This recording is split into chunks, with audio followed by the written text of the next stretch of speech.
Sommes-nous vraiment prêts pour une guerre nucléaire? Du point de vue technique, bien sûr que nous sommes prêts. Nos missiles sont constamment prêts au combat et notre armement nucléaire est largement au-dessus des autres. Cela ne signifie pas que nous devrions rivaliser par le nombre d'ogives ou de porte-avions, mais nous devons en être conscients. Ils développent tous leurs composants, et nous aussi. Mais cela ne signifie pas, à mon avis, qu'ils sont prêts à déclencher la guerre nucléaire demain. S'ils le veulent, que ferons-nous? En tout cas, nous sommes prêts.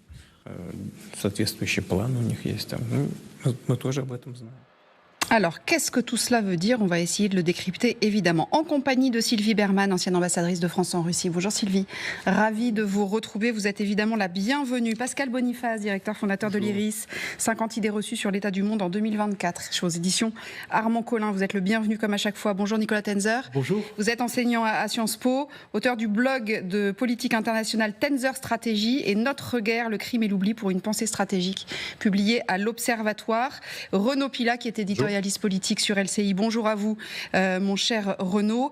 Et Jérôme Garraud, donc, qui est notre correspondant à Moscou. Je vais commencer avec vous, Jérôme, et merci beaucoup d'être avec nous. Cette interview de Vladimir Poutine, elle est très intéressante parce que le chef de Kremlin le dit, si nécessaire, la Russie est prête au combat nucléaire.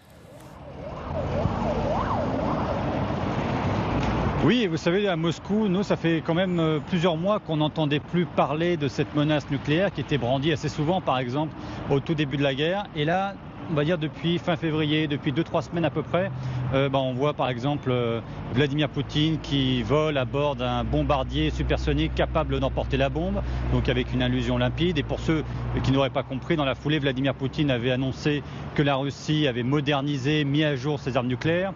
Lors de son adresse, il y a 15 jours, à l'Assemblée fédérale, il a rappelé encore cette menace, ce danger de la guerre nucléaire. Et hier, dans cette interview, il annonce donc que ces armes sont prêtes à l'emploi. Oui, mais attention, pour une guerre défensive, parce que c'est ça, ici, le discours officiel, la propagande, c'est de dire que la Russie n'attaque jamais, elle ne fait que se défendre. En fait, ça signifie que la Russie défend non pas son territoire national, mais ce qu'elle considère comme ses intérêts vitaux, sa sphère d'influence, qui comprend l'Ukraine notamment. Et oui, et quand c'est flou, évidemment, c'est comme ça que la dissuasion marche le mieux. Vous restez avec nous si vous le souhaitez. Jérôme, je vois que vous êtes en plein vent, il fait peut-être pas très chaud du côté de Moscou, mais si vous le souhaitez, évidemment, vous êtes le bienvenu. Vous levez le doigt quand vous voulez intervenir. Juste une question, Sylvie Berman. On va revenir sur, évidemment, tout ça. C'est très important. Moi, j'ai été frappée de la tête de Vladimir Poutine. Vous connaissez le bonhomme, vous, pour avoir été en poste en Russie. Ça vous a pas frappé ? Oui, ça m'a frappé, mais ce qu'on disait à l'époque où j'étais en Russie, c'est qu'il faisait régulièrement des injections de Botox. Alors c'est peut-être ça. La suite de cela, mais je n'en sais rien. Mais en tout cas, c'est assez frappant, moi je trouve. Oui. Assez étonnant. Bref, qu'est-ce qu'il faut comprendre quand il dit on est largement au-dessus de vous, on est meilleur que vous. Une tête nucléaire, c'est une tête nucléaire. On sait que si on en lance une, l'autre va en lancer une de l'autre côté, et c'est quasiment le suicide collectif.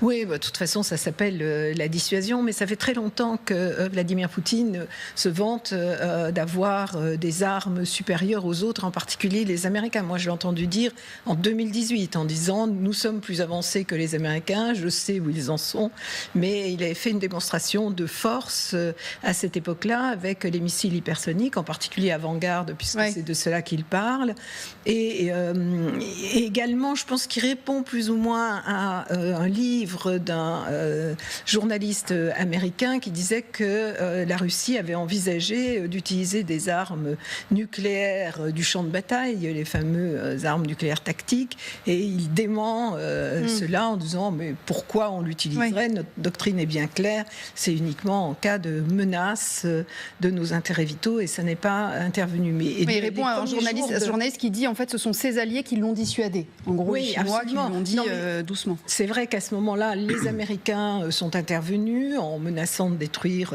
l'armée conventionnelle, qu'ils ont peut-être fait appel également aux Chinois et aux Indiens.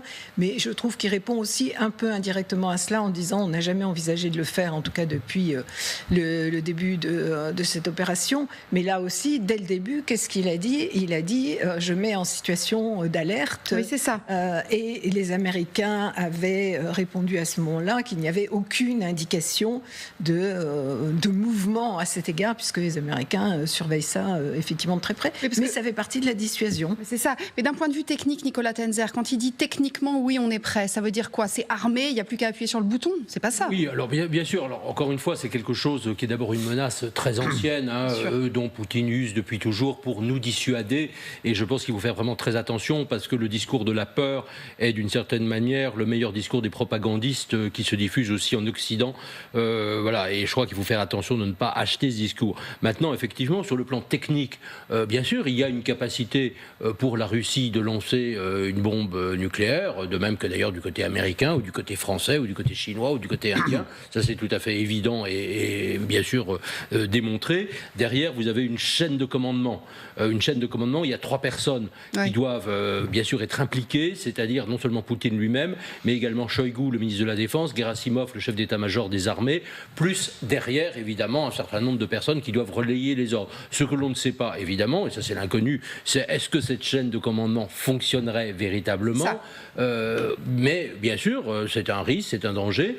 Maintenant, on sait aussi, vous l'avez d'ailleurs rappelé très justement tout à l'heure, que s'il devait procéder à ce genre de lancement, non seulement sa vie elle-même, personnellement, je pense, serait détruite, c'est-à-dire qu'il ne survivrait pas lui-même à ce genre d'attaque, et ça il le sait, et on sait très bien qu'il a peur de la mort, que deuxièmement, même une petite puissance nucléaire, comme la nôtre, 290 ogives à comparer aux 5000 et quelques côté russe, nous pourrions également répliquer et également détruire Moscou et une grande partie des villes russes. Donc voilà, la supériorité, si vous voulez, dans le cadre d'un conflit nucléaire généralisé, d'une certaine manière, ça ne veut pas dire grand-chose. Ça ne veut pas dire grand-chose, sauf peut-être la vélocité, parce qu'il a des missiles hypersoniques, alors dont on ne sait pas trop d'ailleurs. Oui, mais au moment où on lancerait, les autres auraient répliqué, et donc ça arriverait peut-être avec 1 minute de retard ou 5 minutes de retard, et ça n'a pas une grande importance dans ce cas extrême. Pour revenir à ce que disait Nicolas Tenzer, Pascal Boniface, au sujet de la peur, justement, de la dissuasion et de la peur, est-ce qu'on n'a pas un peu galvaudé cette peur depuis 2 ans? Tout à l'heure, on parlait avec les invités qui vous ont précédé sur le plateau. À force de crier au loup, on finit par plus tellement y croire. Est-ce qu'il n'y a pas un peu de ça quand même dans le discours de la dissuasion, que ce soit du côté russe ou du côté occidental d'ailleurs? C'est une réalité. Les armes nucléaires russes existent comme les armes nucléaires occidentales. Effectivement, du côté français, le nucléaire libère de la loi du nombre. L'armée française est peut-être moins équipée que l'armée conventionnelle russe, mais il suffit que les dirigeants russes aient peur qu'une seule arme nucléaire française puisse atteindre le territoire pour ne rien faire. Et c'est un rapport de force qui nous est favorable depuis que la France est une puissance nucléaire, puisque depuis que la France est une puissance nucléaire, nous n'avions plus peur de l'Union soviétique qui pourtant en avait 10 ou 15 ou 20 fois plus que nous. Donc c'est quelque chose qui nous libère. Alors ensuite, on sait depuis le départ qui est nucléaire, qui ne l'est pas. Et depuis le départ, si Biden depuis le départ dit qu'il n'enverrait pas de soldats américains en Ukraine ou se battre contre la Russie, c'est parce que la Russie a l'arme nucléaire et que l'arme nucléaire ne sert pas à gagner la guerre, elle sert à les empêcher entre adversaires qui les ont directement, mis à part un affrontement minime entre l'URSS et la Chine, 2 pays communistes en 1969, il n'y a jamais eu d'affrontement direct entre puissances nucléaires, et donc ça gèle les situations. Et c'est parce que la Russie est une puissance nucléaire qu'elle a pu opérer ce qu'on appelle une sanctuarisation agressive. Elle protège son territoire tout en ayant agressé l'Ukraine et en disant qu'on n'ira pas la chercher chez elle. Alors il y a régulièrement des piqûres de rappel, dès qu'il y a un peu de tension, chacun doit rappeler qu'il a une puissance nucléaire et qu'il ne faut pas aller trop loin. Là, comme il y a eu des bruits d'envoyer des soldats occidentaux en Ukraine, Poutine fait une piqûre de rappel qui est à la fois de la gesticulation, parce que tous les dirigeants savent qu'il y a l'arme nucléaire. Bon, mais là, c'est plus à destination des opinions, en disant attention. Et sur le fait, qui est meilleur, ça n'a pas de sens. Parce que pour qu'un pays soit réellement meilleur par rapport à un pays nucléaire, il faudrait qu'il puisse détruire tout l'armement nucléaire de l'autre, pour ne plus être susceptible d'être atteint. C'est ce qu'on appelle une frappe en premier, mais vu l'arsenal américain et vu qu'il y a au moins 2 sous-marins français en permanence qui sont normalement non détectables, en tous les cas, personne ne peut rêver de détruire totalement l'arme nucléaire de l'autre pour ne plus être en danger. Ce qui fait que les armes nucléaires des uns et des autres s'annihilent mutuellement. Et puisque vous parlez justement des armes nucléaires de l'autre, Renaud Pilat, j'entendais ce matin un invité sur le plateau qui expliquait que, puisqu'on parlait d'échelons notamment dans la dissuasion, il expliquait que quand, en février 22, Vladimir Poutine et Emmanuel Macron se parlent, quand Emmanuel Macron va là-bas et essaye de parler avec le président, lui parle au téléphone, etc., en même temps, tous les SNLE, donc tous les sous-marins nucléaires lanceurs d'engins, donc tous nos sous-marins capables de lancer des missiles nucléaires, sont en mer, ce qui est assez exceptionnel d'ailleurs, de les envoyer tous en même temps. Je crois qu'il y en avait 3. Ouais, je sais pas combien, en mer. Mais oui, ça fait partie des signaux que s'envoient les puissances nucléaires entre elles. On discute et en même temps, je te montre que je rigole pas. Exactement. On montre, c'est ce que les spécialistes appellent la grammaire nucléaire, c'est-à-dire que en langage commun, c'est-à-dire que les puissances nucléaires ont des codes. Ont un langage effectivement commun et doivent se rappeler, doivent s'appeler. C'est pour ça que même s'il y a une immense tension, les puissances nucléaires se parlent pour pouvoir quelque part se rassurer. Parce que quand vous détenez une arme qui est capable de détruire la planète ou une partie de la planète, eh bien vous avez une responsabilité immense. Et il y a quelques pays dans le monde, donc effectivement ils communiquent. Juste moi sur la déclaration de Poutine, moi je la trouve rassurante. Je la trouve rassurante parce que on est dans le théâtre classique à la fois interne et externe de puissance. Mais depuis 2 ans, qu'est-ce qu'on a vu ? Et c'est le travail de l'américain repris par le New York Times, je crois. Au pire de la situation, 2022, Kharkiv est menacé, il est tenté. Et que font les Chinois et les Indiens ? Il dit stop. Il dit stop.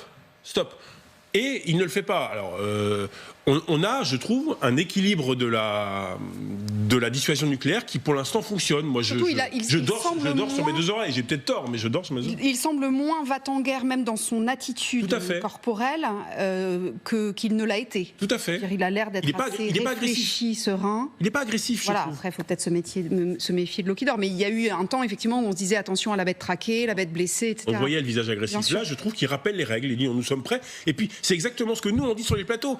Qu'ils osent. Oui, nous aussi, on est prêts. Et nous, on est prêts. C'est exactement la phrase qu'il dit. Donc, on a l'impression que les grands fauves se regardent.